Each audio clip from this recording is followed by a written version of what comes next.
देखिए, मेरे यहाँ जो कल रेड हुई है तो हमने उनसे ये पूछा कि भाई ये बताओ आप किस एफआईआर के तहत मेरे पास आए हैं। तो उन्होंने कहा कि साहब 2016 में एक एफआईआर की थी सीबीआई ने, हम उस मसले में आए हैं।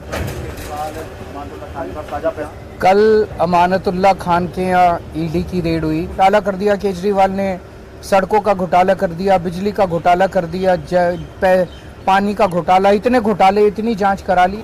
गुजरात के अंदर मोरबी ब्रिज गिर गया, मोरबी ब्रिज, कितने लोगों की मौत हो गई, कोई ईडी की रेड नहीं हुई, कोई सीबीआई की रेड नहीं हुई। इनके अपने राज्यों के अंदर, कर्नाटक के अंदर बताते हैं 40% कमीशन वाली सरकार, इनकी सरकार को फेमस कहा जाता था, कोई ईडी की रेड नहीं हुई उनके यहाँ, कोई सीबीआई की। बीजेपी वालों के अंदर, उनकी अपनी सरकारों के अंदर किसी तरह की जांच नहीं होती।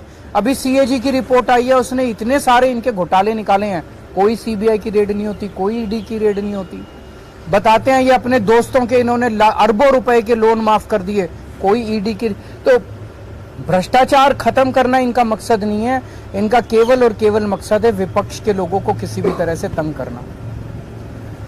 बहुत ज्यादा अहंकार हो गया मोदी जी को।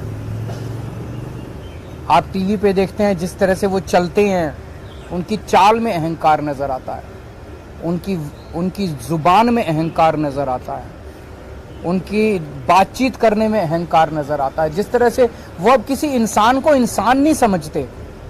और अगर किसी देश के राजा को इतना ज्यादा अहंकार हो जाए तो फिर उस देश की तरक्की कैसे हो सकती है। वो तो अब छोटी छोटी चीजों पे, हर चीज पे वो बदला लेने पे उतारू होते हैं। अगर किसी देश का राजा छोटे छोटे आम लोगों से, हम लोगों की क्या औकात है, हमसे अगर बदला लेने पे, अमानतुल्लाह खान की क्या, अगर इनसे बदला लेने पे, छोटे छोटे आम लोगों से बदला लेने पे उतारू हो जाएं, फिर वो देश तरक्की नहीं कर सकता। आज देश का माहौल बहुत ज्यादा खराब हो चुका है। पहली बार ऐसा हो रहा है कि देश छोड़ छोड़ के लोग दूसरे देशों की, भारत छोड़ छोड़ के लोग दूसरे देशों की नागरिकता ले रहे हैं। ऐसा कभी नहीं हुआ। इतने बड़े स्केल के ऊपर लोग भारत की नागरिकता छोड़ के, भारत छोड़ छोड़ के जा रहे हैं। पूरे देश का माहौल खराब हो चुका, व्यापार बर्बाद हो चुका है, उद्योग बर्बाद हो चुका है, व्यापारी डरे हुए हैं, उद्योगपति डरे हुए हैं, आम जनता डरी हुई है, मीडिया वाले डरे हुए हैं, आप सब लोगों को डरा रखा है।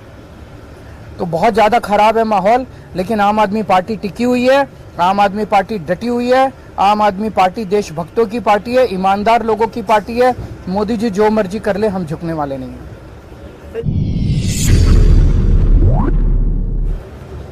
ये कोई पहला मौका नहीं है जब प्रधानमंत्री जी ने आम आदमी पार्टी के नेताओं पे रेड कराई है। जब से हमारी सरकार बनी है दिल्ली के अंदर, प्रधानमंत्री मोदी जी की पूरी कोशिश है, पूरी कोशिश है कि किसी भी तरह से आम आदमी पार्टी को कुचल दिया जाए, ख़त्म कर दिया जाए। जैसे हमारी सरकार बनी 2015 में, 2016 में इन्होंने शुंगलू कमेटी बिठाई। शुंगलू कमेटी ने हमारी दिल्ली सरकार के तब तक जितने काम किए थे 400 फाइल मंगाई, 400 साढ़े 400 फाइलें मंगाई। सारी फाइलें बड़े बड़े अफसरों ने बैठ के जांच करी और एक पैसे का, नए पैसे का भी घोटाला नहीं निकला। उसके बाद मोदी जी ने हमारे एमएलएज के ऊपर झूठे झूठे केस करने चालू कर दिए। हमारे आम आदमी पार्टी के एमएलएज पे अभी तक 170 से ज्यादा केस कर चुके हैं, 170 से ज्यादा, और उनमें 140 से ज्यादा केसेस में जजमेंट आ चुके हैं, जिसमें सारे जजमेंट मोदी जी के खिलाफ हैं। सारे जजमेंट हमारे पक्ष में आए हैं कि झूठा केस किया गया हमारे एमएलए के खिलाफ, झूठी एफआईआर की गई, झूठी गिरफ्तारी की गई, गलत गिरफ्तारी की गई। उसके बाद इन्होंने पिछले 2 साल से हमारे मंत्रियों को और सीनियर नेताओं को अब गिरफ्तार करना चालू किया। इन्होंने सत्येंद्र जैन को गिरफ्तार किया, इन्होंने मनीष सिसोदिया को गिरफ्तार किया, इन्होंने संजय सिंह को गिरफ्तार किया, इन्होंने कल अमानतुल्लाह खान के यहाँ ईडी की रेड की। मामला चूंकि कोर्ट में है, मैं सब जुडिस है, मैं ज़्यादा नहीं बोलूँगा, लेकिन अगर आपने मनीष सिसोदिया के केस में पिछले हफ्ते सुप्रीम कोर्ट में जो सुनवाई हुई, अगर आपने वो सुनवाई सुनी हो, तो जिस तरह से जज बार बार उनसे एक ही सवाल पूछ रहे थे कि कोई तो सबूत दो, कोई तो सबूत दो। इन लोगों के पास एक भी सबूत नहीं था मनीष सिसोदिया के खिलाफ। तो इसका मतलब सारे के सारे केसेस झूठे किए जा रहे हैं। कल जो अमानतुल्लाह खान के यहाँ रेड हुई वो भी एक तरह से, जिस तरह से आम आदमी पार्टी को खत्म करने के लिए मोदी जी की पूरी मुहिम है, उसी का एक हिस्सा है। आज तक एक नए पैसे का कहीं कोई हेराफेरी नहीं निकली। मैं नरेंद्र मोदी जी को चैलेंज करता हूं, आप इतनी इंक्वायरी हमारी, बोले बस घोटाला कर दिया केजरीवाल ने, सड़कों का घोटाला कर दिया, बिजली का घोटाला कर दिया, पानी का घोटाला, इतने घोटाले, इतनी जांच करा ली। एक नए पैसे का मैं चैलेंज करता हूं, एक नए पैसे का अगर आपको कहीं कुछ मिला हो, अगर मिला हो तो आपको लगता है मेरे को छोड़ देते मोदी जी, कहीं कुछ नहीं मिला उनको।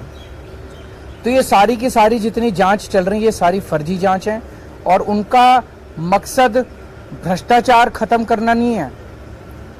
दूसरी पार्टियों के जितने भ्रष्टाचारी हैं, सारे भ्रष्टाचारी उन्होंने अपनी पार्टी में शामिल कर लिए। हमने देखा महाराष्ट्र के अंदर अभी 2 दिन पहले जिन नेताओं को चिल्लाकर मोदी जी ने कहा कि इन्होंने 70,000 करोड़ का घोटाला कर दिया, उन सारे भ्रष्टाचारियों को, जो मोदी जी की नजर में भ्रष्टाचारी थे, उनको उन्होंने अपनी पार्टी में शामिल कर लिया। उन पे जितने केस कर रहे थे वो सारे केस खत्म कर दिए। तो भ्रष्टाचार, गुजरात के अंदर मोरबी ब्रिज गिर गया, मोरबी ब्रिज, कितने लोगों की मौत हो गई, कोई ईडी की रेड नहीं हुई, कोई सीबीआई की रेड नहीं हुई। इनके अपने राज्यों के अंदर, कर्नाटक के अंदर बताते हैं 40% कमीशन वाली सरकार, इनकी सरकार को फेमस कहा जाता था, कोई ईडी की रेड नहीं हुई उनके यहाँ, कोई सीबीआई की। बीजेपी वालों के अंदर, उनकी अपनी सरकारों के अंदर किसी तरह की जांच नहीं होती। अभी सीएजी की रिपोर्ट आई है, उसने इतने सारे इनके घोटाले निकाले हैं, कोई सीबीआई की रेड नहीं होती, कोई ईडी की रेड नहीं होती। बताते हैं ये अपने दोस्तों के इन्होंने अरबों रुपए के लोन माफ कर दिए, कोई ईडी की। तो भ्रष्टाचार खत्म करना इनका मकसद नहीं है, इनका केवल और केवल मकसद है विपक्ष के लोगों को किसी भी तरह से तंग करना। बहुत ज्यादा अहंकार हो गया मोदी जी को। आप टीवी पे देखते हैं जिस तरह से वो चलते हैं, उनकी चाल में अहंकार नजर आता है, उनकी जुबान में अहंकार नजर आता है, उनकी बातचीत करने में अहंकार नजर आता है। जिस तरह से वो अब किसी इंसान को इंसान नहीं समझते। और अगर किसी देश के राजा को इतना ज्यादा अहंकार हो जाए तो फिर उस देश की तरक्की कैसे हो सकती है। वो तो अब छोटी छोटी चीजों पे, हर चीज पे वो बदला लेने पे उतारू होते हैं। अगर किसी देश का राजा छोटे छोटे आम लोगों से, हम लोगों की क्या औकात है, हमसे अगर बदला लेने पे, अमानतुल्लाह खान की क्या, अगर इनसे बदला लेने पे, छोटे छोटे आम लोगों से बदला लेने पे उतारू हो जाएं, फिर वो देश तरक्की नहीं कर सकता। आज देश का माहौल बहुत ज्यादा खराब हो चुका है।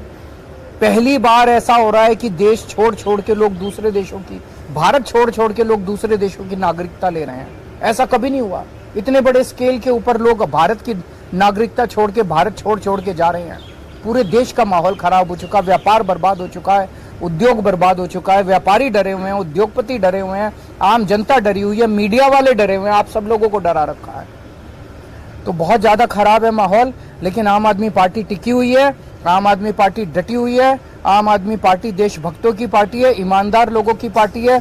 मोदी जी जो मर्जी कर ले, हम झुकने वाले नहीं हैं। संजय सिंह के खिलाफ कल ईडी ने कहा कि 4 करोड़ रुपए उन्हें रिश्वत दिया गया और कुछ पेपर बताए। साबित तो करे। मैंने भी सुना था ईडी कोर्ट में कह रही थी कि हमारे पास सबूत तो हैं लेकिन हम दिखाएंगे नहीं। कल ईडी ने कोर्ट में बोला हमारे पास सबूत तो है, हम दिखाएंगे नहीं। तो अगर कोर्ट को ही सबूत नहीं दिखाओगे तो किसको दिखाओगे? अपने घर में रखोगे क्या सबूत?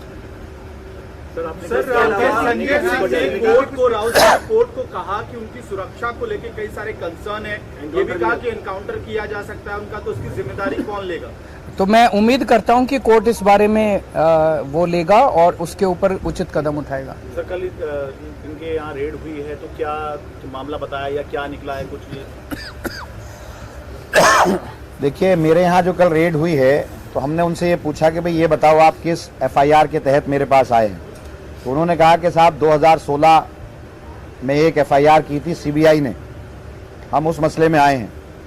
तो जो सीबीआई ने एफआईआर की थी वो ऑलरेडी कोर्ट के अंदर चल रही है, चार्जशीट उसमें सबमिट हो गई है, मैं उसमें बेल पर हूँ। फिर बोले कि वो एसीबी वाली थी, तो मैंने कहा भाई वो भी कोर्ट चल रहा है, वो भी चार्जशीट सबमिट नहीं हो, लेकिन उस पर भी मैं बेल पर हूँ। आप जिस रिक्रूटमेंट की बात कर रहे हो उसमें तो कहीं करप्शन है ही नहीं। इरेगुलरिटीज हो सकती है, इलीगलिटी कहीं नहीं है। किसी एक आदमी का ये चार्ज नहीं है कि पैसे लिए गए या पैसे दिए गए या हमने निकाल कर दिया। और जो कोर्ट का जजमेंट है पीछे जब मैं बेल पर पिछली जब मेरी बेल हुई थी एसीबी वाले केस में, तो उसमें सीधा सीधा जज साहब ने सारी चीज़ें खोलकर कही थी कि कहीं करप्शन नहीं हुआ, आप कहीं सबूत नहीं दे पाए, कहीं आप वक्फ बोर्ड को कहीं नुकसान नहीं हुआ, सरकार का पैसे का कहीं लॉस नहीं हुआ, तो फिर आप क्यों गिरफ्तार करके लाए हो। तो इसलिए, और इनके तमाम केसेस, जितने केसेस एफआईआर, जितने केसेस में इन पर मुकदमात थे, वो सारे केसेस खत्म हो गए। तो ऐसा भी कहीं से नहीं लगता कि ये मुस्तकिल कोर्ट के अंदर आते हैं, डेटों पे आते हैं, तो ऐसा भी नहीं लगता कि ये सबूतों के साथ छेड़छाड़ करेंगे। तो मैंने उनसे यही कहा कि भाई जिन मुकदमात में आप आए हो वहाँ तो कहीं पैसे का लेन देन है ही नहीं, पैसे का मसला है नहीं, तो फिर पीएमएलए कैसे बनता है। तो उन्होंने कोई मुझे एफआईआर नहीं दिखाई, सिर्फ ये कहा था कि हम तो सर्च करने आए हैं और 2016 का कोई केस है। तो 2016 का जो केस है वो नागपाल साहब के हैं, जो 17 तारीख को उसमें हियरिंग है, उसमें मैं पहले से जो हूँ बेल पर हूँ और वो चल रहा है। और वहाँ ये खुद नहीं जम पा रहे हैं, कुछ बता नहीं पा रहे हैं, वहाँ कुछ दिखा नहीं पा रहे हैं। तो कल मुझे 12 घंटा मेरे यहाँ रहे, एक तरफ हमको कर दिया, सारे मेरे कपड़े, सारी मेरी अलमारियाँ, मेरी वालदा जो है, मेरी माता बीमार थी, बहुत ज़्यादा बीमार थी, उनको सांस की तकलीफ़ है, तो 3-4 मरतबा नेबुलाइज़र उनको दिया गया, वहीं पर दिया गया। तो सारे लोग परेशान थे, मेरे बच्चे परेशान थे, लेकिन ये नहीं माने। 12 घंटे रहे, एक एक अलमारी, एक एक कपड़ा, सारे बक्से दिखाए। मैंने खुद दिखाया उनको अपना मकान कि आप ये देखो, मैं 100 गज के मकान में रहता हूँ। 100 गज का मकान है, जिसमें से अंदर का जो एरिया है, कवर्ड एरिया, वो 70-80 गज का है। मेरा 4 कमरे हैं, एक कमरे में कुछ लोग बैठ जाते हैं, एक में मेरी मदर रहती हैं, एक में मैं रहता हूं। और मैंने अपने बच्चों का कमरा दिखाया उनको, ईडी वालों को। उस कमरा 8 बाई 10 का कमरा है। मैंने उनसे कहा कि देखो ये, और इसके अंदर बंकर बेड है। मेरा बेटा 21 साल का है, मेरी बेटी 16 साल की है। तो आपको कहीं से लगता है कि हम करप्शन करने वाले लोग हैं? आम आदमी पार्टी के लोग काम करना चाहते हैं, आप लोग परेशान कर रहे हैं। तो वो खुद हैरत में थे। मैंने बेड दिखाया, बेड के अंदर कब्जे नहीं थे, बेड चू चू बोलता है। तो मैंने सारा दिखाया कि आपको लगता है कहीं से कि हम बेईमाना करने वाले हैं या हम करोड़ों कमाने वाले हैं। तो वो सारी चीज़ें थी, और वो कहते हैं हम क्या करें साहब, हम तो बस भेजा जाता है तो हम आ जाते हैं। तो इस तरह की बातें हैं। और 10-12 घंटे तक परेशान किया, बहुत परेशान किया। खाना तक हमने नहीं खाया, 12 घंटे तक सिर्फ वो मेरी एक एक चीज़ ढूंढते रहे। Thank you.